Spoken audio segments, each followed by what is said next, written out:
Bathroom উলঙ্গ হয়ে গোসল করা যাবে কিনা এ প্রশ্ন করেছেন মমিনুল ইসলাম রুবেল। মমিনুল ইসলাম রুবেল আপনি প্রশ্ন করেছেন বাথরুমে উলঙ্গ হয়ে গোসল করা যাবে কিনা। ভাই রুবেল, বাথরুমে উলঙ্গ হয়ে যদি কেউ গোসল করেন তাহলে তাতে কোনো বড় গুনাহ বা কবিরা গুনাহ হবে না, বড় কোনো পাপ হবে না। তবে এই কাজটি অনুত্তম এবং ভালো নয় আমাদের জন্য, জাস্ট এইটুকু আমরা বলতে পারি। কিন্তু আপনার এর কারণে কোনো বড় গুনাহ হয়ে যাবে ব্যাপারটি এরকম না। বিশেষ ওজোরের কারণে যদি আপনার বিবস্ত্র হতে হয় আপনার জন্য সেটা জায়েজ রয়েছে। এবং নবী রাহমাহুল্লাহ সহিহ মুসলিমের সরার মধ্যে তিনি ব্যাখ্যার মধ্যে তিনি লিখেছেন যে গোসল করার সময় লুঙ্গি বা গামছা বা এই জাতীয় কোনো কিছু দিয়ে গোসল করাটা হলো উত্তম, এতে কোনো সন্দেহ নেই। তবে যদি প্রয়োজন হয় তাহলে সেক্ষেত্রে উন্মুক্ত করে অর্থাৎ আপনার সম্পূর্ণ বিবস্ত্র হয়ে গোসল করা জায়েজ আছে। একটি হাদিস এরকম রয়েছে, নবী সাল্লাল্লাহু আলাইহি ওয়াসাল্লাম বলেছেন যে আল্লাহ তাআলাকে কেউ যদি নাও দেখে তো আল্লাহ তাআলাকে অন্তত লজ্জা করা উচিত, লজ্জাশীলতা থাকা উচিত। এই জন্য এরকমটি প্রয়োজন হলে করা যাবে, আর প্রয়োজন ছাড়া এরকম করাটা অনুচিত, অনুত্তম, ভালো কাজ নয়। প্রয়োজন হলে করা যাবে। তার আরেকটা দলিল হলো সহিহ বুখারীতে বর্ণিত হয়েছে যে আইয়ুব আলাইহিস সালাম তিনি একবার সমস্ত কাপড় চোপড় খুলে তারপর গোসল করেছেন। তারপরে মুসা আলাইহিস সালামের ব্যাপার আপনারা জানেন যে তিনি গোসল করতে নেমেছেন, পাথর তার কাপড় নিয়ে দৌড় দিয়েছে, তিনি তার পিছনে দৌড়াতে শুরু করেছেন। এগুলো সব বিশেষ কারণে এবং বিশেষ প্রেক্ষিতে। তাছাড়া এগুলো আগের শরিয়াত, সেগুলোর বিধান আমাদের জন্য বহু যে প্রযোজ্য তা নয়। আমাদের জন্য অনুত্তম হবে কাপড় চোপড় একদম খুলে গোসল করাটা, তবে হারাম নয়। এরপর সামিতা জেরিন আপনি লিখেছেন অজু ছাড়া হাদিস শরীফ পড়া যাবে কিনা। জি, হাদিস পড়তে পারেন, হাদিস পাঠ করার জন্য অজু এটা জরুরি নয়। ইসলামিক বই পুস্তক পড়ার জন্য অজু জরুরি নয়। অজু জরুরি হবে কোরআন কারীম যখন স্পর্শ করবেন পাঠ করার সময়, সেটি মুখস্থ পড়লে কোরআন শরীফ তেলাওয়াত করার জন্য আপনার মুখস্থ অজু থাকা জরুরি নয়।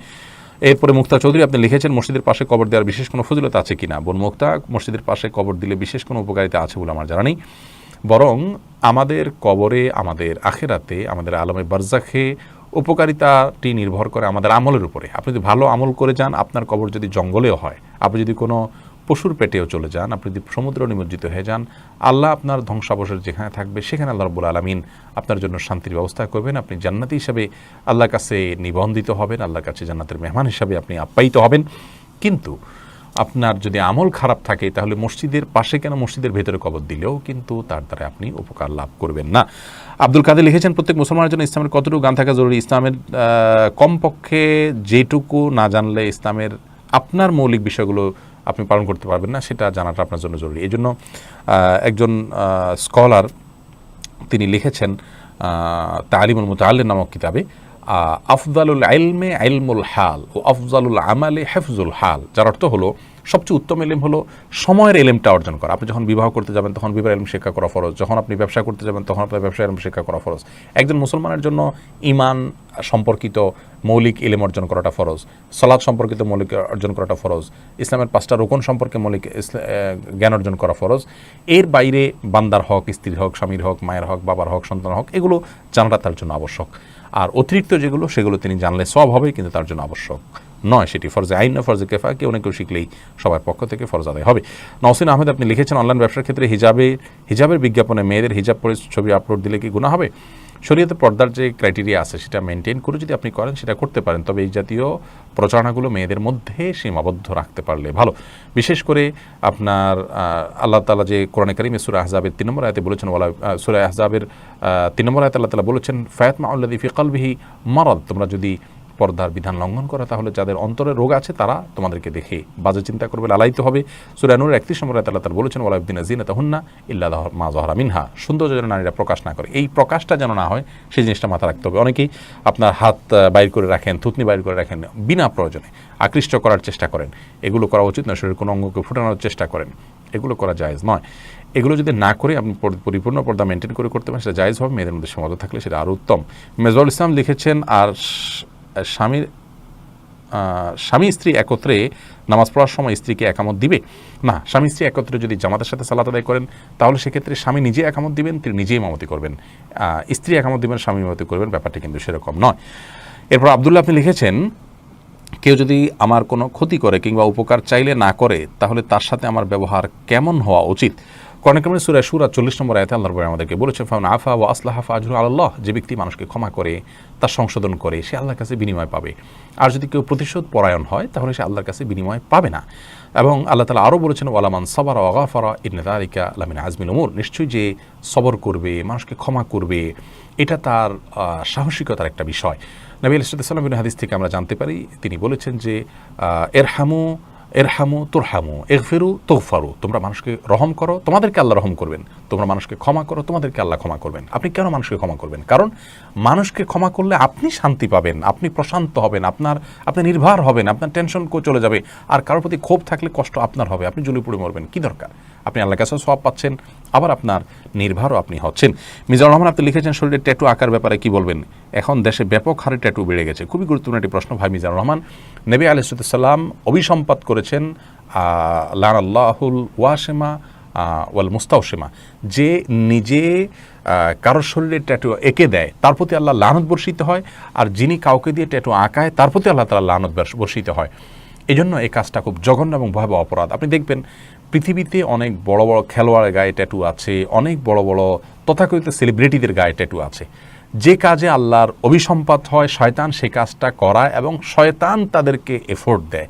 এগুলোর পেছনে নানাবিধ শয়তানি চক্রান্ত জড়িত আছে, যেগুলো হয়তো আমরা না বুঝেই অনুসরণ করি। নবী আলাইহিস সালাম কোনো কিছু নিষেধ করলে তার জন্য আমাদেরকে মনে রাখতে হবে তার পেছনে আমাদের বহুমুখী ক্ষতিকর দিক আছে। সেই বিষয়টা মাথায় রেখে ট্যাটু আঁকা যাবে না। আমাদের অনেক ভাইরা আছেন ট্যাটু এঁকে ফেলেছেন, এখন বলেন রিমুভ করার কোনো পদ্ধতি নাই, কীভাবে উজু করবেন, কীভাবে নামাজ পড়বেন।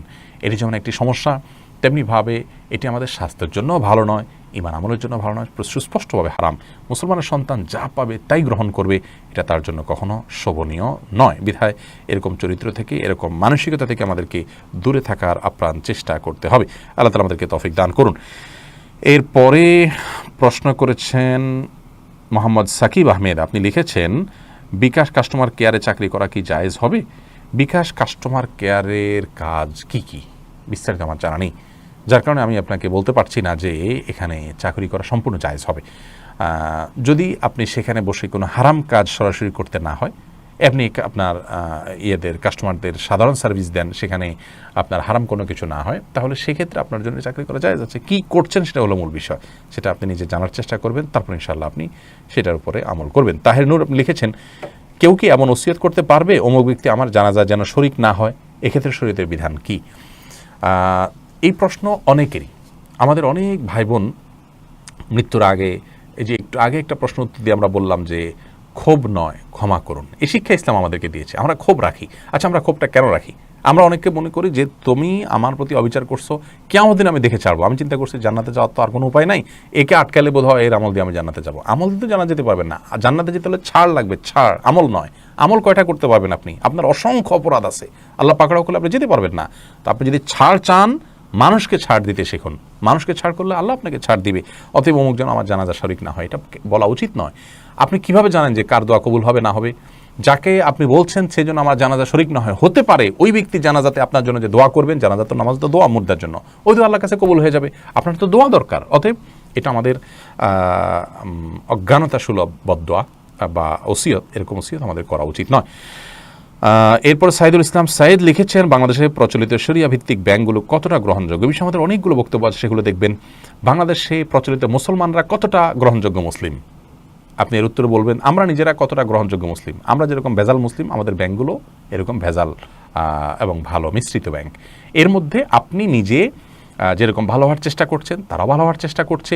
আপনি একজন গ্রাহক হিসাবে ইসলামী ব্যাংকিং কিভাবে হবে সেটি আপনি জেনে সেটা আপনি আপনার ব্যাংকের কর্মকর্তা বা সংশ্লিষ্ট এমপ্লয়ির কাছ থেকে আপনি সেটা আদায় করে নেবেন, বাস এটা আপনার দায়িত্ব। সন্দেহাতীতভাবে শুধু ব্যাংকের সাথে লেনদেন না করে সেই ব্যাংকগুলোতে লেনদেন করলে আপনি আল্লাহর কাছে অন্তত জবাবদিহি করতে পারবেন যে আল্লাহ আমি চেষ্টাটা করেছি, বাস এইটুকু অন্তত আপনি আল্লাহর কাছে বলার সুযোগ পাবেন। তবে হ্যাঁ, সন্দেহ তাদের অনেক ত্রুটি আছে, তারা ত্রুটিমুক্ত এবং পরিপূর্ণ ইসলামী ব্যাংকিং এটা আসলে কেন্দ্রীয় ব্যাংক এবং কেন্দ্রীয়ভাবে রাষ্ট্রীয়ভাবে ইসলামিক না হলে পরিপূর্ণভাবে সম্ভব হয় না, আবার সদিচ্ছার অভাবও থাকে তাদের মধ্যে কম বেশ। সাইফুল আপনি লিখেছেন টাকুনির চেয়ে জুব্বা পরা কি জায়েজ আছে? টাকুনির চেয়ে জুব্বা পরা জায়েজ নয়। আপনারা অনেক সৌদিয়ানদেরকে দেখেন, তারা টাকনু নিচে জুব্বা পরে, মাথায় টুপি পরে, আবার উপরে একটা আপনাদের শেখরা যেরকম রুমাল পরে এরকম একটা রুমালও পরে। তো এটা দেখে আপনারা হয়তো মনে করেন যে এই জুব্বা পরা বোধহয় যায় যাচ্ছে না ভাই। মা আসফাল আল কাবাইনি মিনাল ইজারি ফিন্নার, নবী ইসলামের কোনো হাদিস আছে মা আসফাল আল কাবাইনি ফিন্নার, উপর দিক থেকে যে সমস্ত পোশাকগুলো যায়, সেটা লুঙ্গি হোক, জুব্বা হোক, এমনকি পায়জামাও যদি হয়, সেটা যেগুলো উপরে পড়ার, সেগুলো যদি টাকনু নিচে যায় সেটা হারাম হবে। আর যেগুলো থাকেই টাকনু থেকে নিচের অংশ, যেমন মোজা, সেটা জায়েজ হবে। বা মোজার সাথে যদি আপনার পাজামা বা প্যান্ট ওরকম অ্যাটাচ থাকে, ওরকম অনেকে ডিউটি পোশাক হিসাবে থাকে, সেগুলো থাকলে সেটা জায়েজ হবে।